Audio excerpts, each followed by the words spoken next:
Hello everyone, I'm Drifting, and today I'm going to be talking about a classic, darker, mature Korean web novel. The title is called Isaac. The translator of this specific web novel is by Light Novel Bastion, but I discovered certain characters behind the scenes that were involved. Obviously, one of the names involved in translation is Hungry Rice. Of course, he's here. But the author of Isaac, I don't know how to pronounce Korean, so I'm just gonna give it my best shot. Is Choi Mong-gak. Why is this a classic mature web novel theme? I'm about to get into it, but let me first read off the description. Insane, traitor, terrorist. The title given to Jun-young, a soldier who fought a lost war. Performing the most devious last stand befitting his titles, his memories were sent to another world. Now named Isaac, he seeks to live out his days in relative peace. With his family wanting him dead, he is sent to the campus, the Empire's greatest center of education, in hopes he would be expelled and tarnish his position as the heir of his family. He is told that the school will treat him as if he doesn't exist, that he isn't protected by its rules, but Isaac or Jun-young sees things differently. There are no rules to hold him back from getting what he wants. Now, from the description of it, you think it'd be an Academy web novel. And while I like to support that argument or storyline, it's actually not true. The Academy takes up is more the introduction. It's the first 60 chapters, and it's got a lot of the classic cliches of um, a fallen noble, and then he's trying to survive an antagonistic family. So it's a one-sided dynamic that is always bringing this sort of light tension to the story, right? There's always this sense of um, existential threat to our main character. Now, he meets up with some very unique characters in his time at the academy, but the story really starts after he exits the academy. Isaac is the name of our main character. Now, how does he get here? Well, our main character's personality is a bit dark. He's very existential.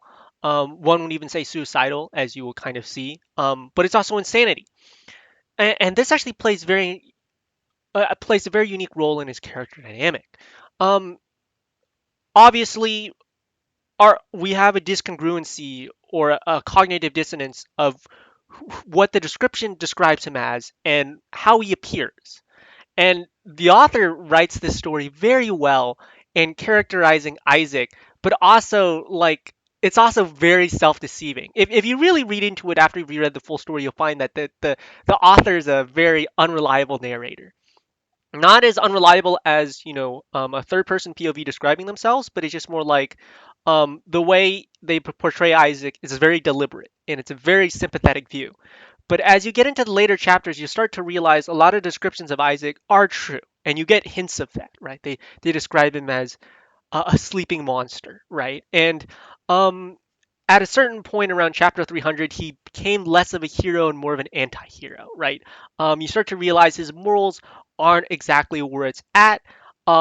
Everything he says is true in a very dark, hinged tone. Um, um, but it also humanizes him in that sense, right? Because everyone's like has a mental image of him, and it changes a little bit if you really truly read into what he's saying, right? So this really approaches the idea of everyone has an idea of what they think of themselves and how other people see them, and the way he thinks of himself and the way others see him is in a very similar light, but we as a reader, because of our extra dimensionality or omniscience from omniscient reader's viewpoint, will see Isaac in a very different light and his various antics and battles that he has to fight. Now let's actually get into the story and let's stop talking about Isaac for a little bit. So Isaac starts off his time in the academy. It's a very troubled existence. He is not getting along with the other nobles. He is in a special position where he is hated by everyone, right? He is bullied to a certain extent, and he has to use his wits to survive, right? There are very few people supporting him. There's always this underlying mystery of the campus and the shadowy organization behind the scenes. We see this with not the main heroines want to live. What is it? Delta. Eminence in the Shadows, right? But instead of being the organization or undercover professor, um, we have this mystery organization called Central. Now, a lot of these organizations will come out post chapter 120, I think. You will see factions such as the Director of Surveillance, the Dark Royale, um, angels, demons, heaven, hell, right? The other world, the other lands, you see that there are certain technologies being suppressed or not fully explored, right? Like, and Isaac is not the only traverser or isekai character, right?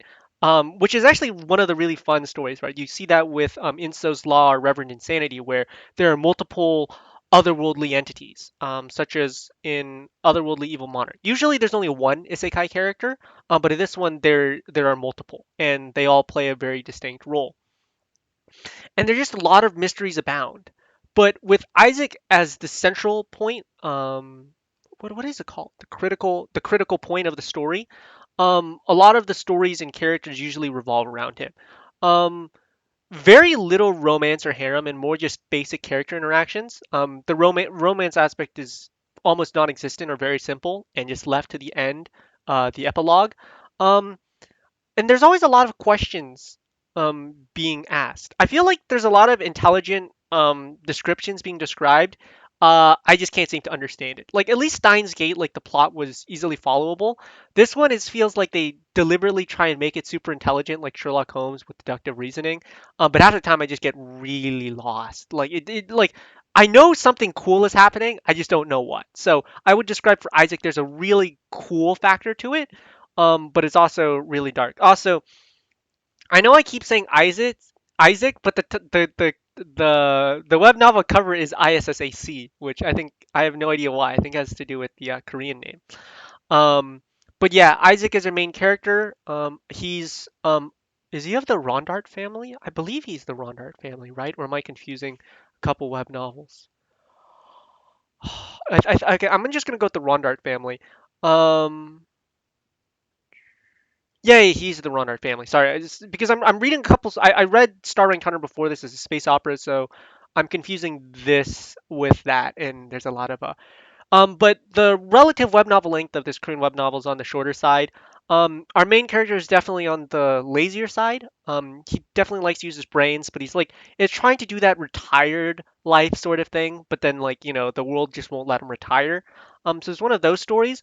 But Isaac is definitely one of the more unique web novels in that it goes against the grain of like one of those tower web novels or an academy web novels to tell more of a full plot to it. And it does it in 214 chapters, which is really nice.